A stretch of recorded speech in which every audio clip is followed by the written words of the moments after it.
ನಮಸ್ಕಾರ. ಮಕರ ರಾಶಿಯವರ ಜೀವನದಲ್ಲಿ ಇದೊಂದು ಸಾಮಾನ್ಯವಾದ ಸಮಯ ಅಂತೂ ಅಲ್ಲವೇ ಅಲ್ಲ. ಹೌದು, ಜೀವನದ ದಿಕ್ಕನ್ನೇ ನಿಧಾನವಾಗಿ ಆದರೆ ಖಂಡಿತವಾಗಿ ಬದಲಿಸೋ ಒಂದು ದೈವಿಕ ಹಂತಕ್ಕೆ ಕಾಲಿಡ್ತಾ ಇದ್ದೀರಿ. ಬನ್ನಿ ಇದರ ಬಗ್ಗೆನೇ ಇವತ್ತು ಪೂರ್ತಿಯಾಗಿ ತಿಳಿದುಕೊಳ್ಳೋಣ. ನಿಜ, ಎಷ್ಟೋ ದಿನಗಳಿಂದ ತಾಳ್ಮೆಯಿಂದ ಕಾಯ್ತಾ ಇದ್ದೀರಲ್ಲ, ಆ ಬದಲಾವಣೆಗಳು ಈಗ ನಿಮ್ಮನ್ನ ಹುಡುಕೊಂಡು ಬರ್ತಾ ಇವೆ. ಅದೃಷ್ಟ ಏಕ್ದಮ್ ಅನಿರೀಕ್ಷಿತವಾಗಿ ನಿಮ್ಮ ಕಡೆಗೆ ತಿರುಗಲಿದೆ. ನಿಮ್ಮ ಜೀವನದ ಪಯಣವೇ ಒಂದು ಸಂಪೂರ್ಣ ಹೊಸ ದಿಕ್ಕಿಗೆ ಹೋಗಲಿದೆ ಅನ್ನೋದಕ್ಕೆ ಸ್ಪಷ್ಟವಾದ ಸೂಚನೆಗಳು ಕಾಣಿಸ್ತಾ ಇವೆ. ಸರಿ, ಈ ಅದ್ಭುತವಾದ ಭವಿಷ್ಯದ ಬಗ್ಗೆ ಮಾತಾಡೋಕ್ಕೂ ಮುಂಚೆ ಇಲ್ಲಿವರೆಗೂ ನಿಮ್ಮ ಪ್ರಯಾಣ ಹೇಗಿತ್ತು ಅಂತ ಒಂದ್ಸಲ ನೋಡೋಣ ಅಲ್ವಾ?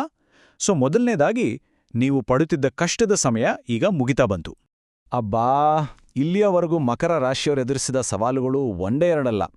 ನೋಡಿ, ಯಾವುದೇ ಒಂದು ಕೆಲಸ ಕೈಗೆತ್ಕೊಂಡ್ರೂ ಸಾಕು, ಮಧ್ಯದಲ್ಲೇ ನಿಂತು ಹೋಗೋದು, ಎಷ್ಟೇ ಕಷ್ಟಪಟ್ಟರೂ ಫಲಿತಾಂಶ ಮಾತ್ರ ಸಿಗದೆ ಕಾಡೋ ನಿರಾಸೆ, ಸಣ್ಣಪುಟ್ಟ ವಿಷಯಕ್ಕೂ ಹಣದ ಚಿಂತೆ, ಎಲ್ಲದಕ್ಕಿಂತ ಹೆಚ್ಚಾಗಿ ಯಾರನ್ನ ಪೂರ್ತಿಯಾಗಿ ನಂಬಿರ್ತಾರೋ ಅವರಿಂದಲೇ ನೋವು ಅನುಭವಿಸೋ ಕಠಿಣ ಸನ್ನಿವೇಶಗಳನ್ನು ದಾಟಿ ಬಂದಿದ್ದೀರಿ. ಆದ್ರೆ ಈಗ ಇದೆಲ್ಲ ಬದಲಾಗೋ ಟೈಮ್ ಬಂದಿದೆ.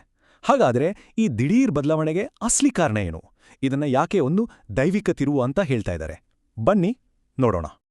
ನೋಡಿ, ಹಿಂದೆ ನಿಮ್ಮ ದಾರಿಯಲ್ಲಿ ಅಡೆತಡೆಗಳು, ವಿಳಂಬ ಇದೇ ತುಂಬಿ ಹೋಗಿತ್ತು. ಆದರೆ ಈಗ ಆ ಜಾಗದಲ್ಲಿ ಎಲ್ಲಾ ಕೆಲ್ಸಗಳಲ್ಲೂ ಒಳ್ಳೆ ಪ್ರಗತಿ ಕಾಣ್ತೀರಿ. ಅರ್ಧಕ್ಕೆ ನಿಂತೋಗಿದ್ದ ಪ್ರಾಜೆಕ್ಟ್ಗಳು ನಿಧಾನವಾಗಿ ಪೂರ್ತಿಯಾಗೋಕ್ ಶುರುವಾಗುತ್ತೆ. ಹಣಕಾಸಿನ ಚಿಂತೆ ಕಡಿಮೆಯಾಗಿ ಮನಸ್ಸಲ್ಲಿ ಒಂದು ಹೊಸ ಭರವಸೆ ಮೂಡ್ಲಿದೆ. ಇಷ್ಟೆಲ್ಲ ದೊಡ್ಡ ಬದಲಾವಣೆ ಆಗ್ತಾ ಇದೆಯಲ್ಲ, ಇದ್ರಿಂದ ಇರೋ ಪ್ರಮುಖ ಕಾರಣ ಏನು ಗೊತ್ತಾ? ಅದು ಬೇರೆ ಯಾರೂ ಅಲ್ಲ, ಮಕರ ರಾಶಿಯ ಅಧಿಪತಿಯಾದ ಶನಿದೇವರ ಪ್ರಭಾವ. ಹೌದು, ಕಷ್ಟಕ್ಕೆ ತಕ್ಕ ಫಲ ಕೊಡುವ ಆ ನ್ಯಾಯದೇವತೆ ಶನಿ ಈಗ ನಿಮಗೆ ಪೂರ್ತಿಯಾಗಿ ಅನುಕೂಲಕರನಾಗಿದ್ದಾನೆ. ಶನಿದೇವರ ಈ ಕೃಪೆಯಿಂದ ಅದೃಷ್ಟದ ಬಾಗಿಲುಗಳು ಒಂದೊಂದಾಗಿ ತೆರೆದುಕೊಳ್ತವೆ. ಹಾಗಾದ್ರೆ ಮುಂದೆ ಬರಲಿರುವ ಆ ಒಳ್ಳೊಳ್ಳೆ ಫಲಿತಾಂಶಗಳು ಮತ್ತೆ ಆಶೀರ್ವಾದಗಳು ಯಾವುವು ಅಂತ ಸ್ವಲ್ಪ ಡೀಟೇಲ್ ಆಗಿ ನೋಡೋಣ. ಮೊದಲನೆಯದಾಗಿ ಹಣಕಾಸಿನ ವಿಷಯದಲ್ಲಿ ಸಾಲದ ಹೊರೆ ಕಡಿಮೆಯಾಗಿ ಹೊಸ ಆದಾಯದ ಮೂಲಗಳು ತೆರೆದುಕೊಳ್ಳುತ್ತವೆ. ಇನ್ನು ಕೆರಿಯರ್ನಲ್ಲಿ ನಿಮ್ಮ ಶ್ರಮಕ್ಕೆ ಒಳ್ಳೆ ಬೆಲೆ ಸಿಕ್ಕಿ ಪ್ರಮೋಷನ್ ಹಾಗೂ ಸಂಬಳ ಹೆಚ್ಚಾಗೋ ಸಾಧ್ಯತೆ ಇದೆ. ವ್ಯಾಪಾರದಲ್ಲಿ ವೇಗ ಮತ್ತೆ ಲಾಭ ಎರಡೂ ಕಾಣಲಿದೆ. ಕೆಲಸ ಹುಡುಕುತ್ತಿರೋರಿಗೆ ಒಳ್ಳೆಯ ಅವಕಾಶಗಳು ಸಿಗುತ್ತವೆ. ವಿದ್ಯಾರ್ಥಿಗಳಿಗೆ ಕಾನ್ಸಂಟ್ರೇಷನ್ ಹೆಚ್ಚಾಗಿ ಸಕ್ಸಸ್ ಗ್ಯಾರಂಟಿ ಮತ್ತು ಕುಟುಂಬದಲ್ಲಿ ಶಾಂತಿ ನೆಮ್ಮದಿ ನೆಲೆಸಲಿದೆ. ಅಷ್ಟೇ ಅಲ್ಲ, ನಿಮ್ಮ ಜೀವನದಲ್ಲಿ ತುಂಬಾನೇ ಖುಷಿ ತರುವಂಥ ಮತ್ತು ದೊಡ್ಡ ಬದಲಾವಣೆಗೆ ಕಾರಣವಾಗುವಂಥ ಎರಡು ಮುಖ್ಯವಾದ ಶುಭ ಸುದ್ದಿಗಳನ್ನು ಕೇಳೋಕೆ ಸಿದ್ಧರಾಗಿರಿ. ಇದು ಮದುವೆ ಅಥವಾ ಸಂತಾನದಂಥ ಮಹತ್ವದ ವಿಷಯವೂ ಆಗಿರ್ಬೋದು. ಇಷ್ಟೆಲ್ಲ ಒಳ್ಳೆ ಬದಲಾವಣೆಗಳ ಹಿಂದೆ ಒಂದು ಅದೃಶ್ಯ ದೈವಿಕ ಶಕ್ತಿ ನಿಮ್ಮನ್ನ ಕಾಪಾಡ್ತಾ ಇದೆ. ನಿಮ್ಗೆ ಗೊತ್ತಿಲ್ಲದ ಹಾಗೆ ಆ ಶಕ್ತಿ ಯಾವಾಗ್ಲೂ ನಿಮ್ ಜೊತೆಗಿದ್ದು ನಿಮ್ಮನ್ನು ಕಾಯ್ತಾ ಬಂದಿದೆ. ಹಾಗಾದ್ರೆ ಆ ನಿರಂತರ ಮಾರ್ಗದರ್ಶನದ ಮೂಲ ಯಾವುದು?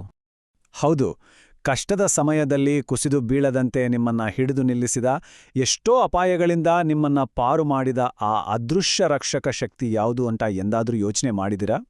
ಆ ದೈವಿಕ ಶಕ್ತಿಯೇ ದುರ್ಗಾಮಾತೆ. ಹೌದು, ಸಾಕ್ಷಾತ್ ದುರ್ಗಾದೇವಿಯ ಕೃಪೆಯಿಂದಲೇ ನೀವು ಇಷ್ಟು ದಿನ ಎಷ್ಟೋ ಸಂಕಷ್ಟಗಳಿಂದ ಪಾರಾಗಿದಿರಿ. ಮತ್ತು ಆ ತಾಯಿಯ ಅನುಗ್ರಹವೇ ಈ ಎಲ್ಲಾ ಒಳ್ಳೆಯ ಬದಲಾವಣೆಗಳಿಗೆ ಮೂಲ ಕಾರಣ. ಸರಿ, ಆ ತಾಯಿಯ ಅನುಗ್ರಹವನ್ನ ಇನ್ನೂ ಜಾಸ್ತಿ ಪಡ್ಕೋಬೇಕು ಅಂದ್ರೆ ಒಂದು ತುಂಬಾನೇ ಸರಳವಾದ ಆಚರಣೆಯನ್ನ ಪಾಲಿಸ್ಬೋದು. ಮೊದಲು ಮನೆಯನ್ನ ಸ್ವಚ್ಛವಾಗಿ ಇಟ್ಕೊಳ್ಳಿ. ಆಮೇಲೆ ಪೂರ್ತಿ ಭಕ್ತಿಯಿಂದ ದುರ್ಗಾತಾಯಿಯನ್ನ ಪೂಜೆ ಮಾಡಿ. ಪೂಜೆ ಮಾಡುವಾಗ ತೆಂಗಿನಕಾಯಿಯಲ್ಲಿ ದೀಪ ಹಚ್ಚೋದು ತುಂಬಾನೇ ವಿಶೇಷ ಗೊತ್ತಾ? ಹೀಗೆ ಮಾಡೋದ್ರಿಂದ ಮನೇಲಿರೋ ನೆಗೆಟಿವ್ ಎನರ್ಜಿಯೆಲ್ಲ ಹೊರಟೋಗಿ ಪಾಸಿಟಿವ್ ದೈವಿಕ ಶಕ್ತಿ ಮನೆ ತುಂಬುತ್ತೆ ಅಂತ ಒಂದು ನಂಬಿಕೆ. ಓಕೆ, ಈ ಹೊಸ ಮತ್ತು ಅದೃಷ್ಟದ ದಾರಿಯಲ್ಲಿ ಹೋಗುವಾಗ ಕೆಲವು ಮಾರ್ಗದರ್ಶನ ಮತ್ತೆ ಎಚ್ಚರಿಕೆಯ ಮಾತುಗಳನ್ನು ಪಾಲಿಸೋದು ತುಂಬಾನೇ ಮುಖ್ಯ. ಈ ಹೊಸ ಅಧ್ಯಾಯವನ್ನು ಯಶಸ್ವಿಯಾಗಿ ನಿಭಾಯಿಸೋಕೆ ಕೆಲವು ಟಿಪ್ಸ್ ಇಲ್ಲಿದೆ. ಮೊದಲನೇದಾಗಿ, ಯಾವುದೇ ನಿರ್ಧಾರ ತಗೊಳ್ಳೋಕೆ ಮುಂಚೆ ಅವಸರ ಮಾಡಬೇಡಿ, ಚೆನ್ನಾಗಿ ಯೋಚಿಸಿ. ಎರಡನೇದು, ಸುಮ್ಮನೆ ಅನಾವಶ್ಯಕ ವಾದ ವಿವಾದಗಳಿಗೆ ಹೋಗಬೇಡಿ, ಅದರಿಂದ ದೂರ ಇರಿ. ಯಾರು ನಿಮ್ಮ ನಿಜವಾದ ಹಿತೈಷಿಗಳು ಅಂತ ಅರ್ಥ ಮಾಡ್ಕೊಳ್ಳಿ.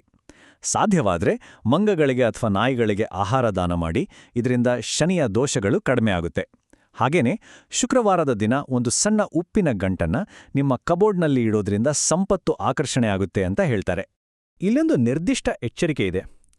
ಪಿ ಅಥವಾ ಎಲ್ ಅಕ್ಷರದಿಂದ ಹೆಸರು ಶುರುವಾಗುವ ವ್ಯಕ್ತಿಗಳ ಜೊತೆ ವ್ಯವಹಾರ ಮಾಡುವಾಗ ಸ್ವಲ್ಪ ಹುಷಾರಾಗಿರಿ.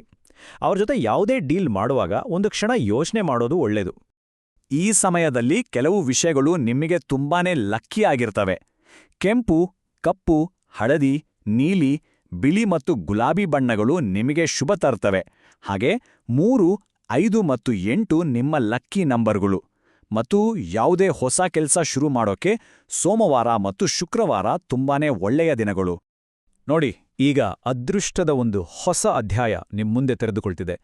ಈ ದೈವಿಕ ಆಶೀರ್ವಾದಗಳನ್ನ ನಿಮ್ಮ ಜೀವನದ ಪಯಣದಲ್ಲಿ ಹೇಗೆ ಪಾಸಿಟಿವ್ ಆಗಿ ಬಳಸ್ಕೊಂಡು ಮುಂದೆ ಹೋಗ್ತೀರಿ? ಈ ಬದಲಾವಣೆಯನ್ನ ಸ್ವಾಗತಿಸಿ. ನಿಮ್ಮ ಭವಿಷ್ಯವನ್ನ ರೂಪಿಸೋ ದಾರಿ ನಿಮ್ಮ ಕೈಯಲ್ಲೇ ಇದೆ. ಯೋಚನೆ ಮಾಡಿ.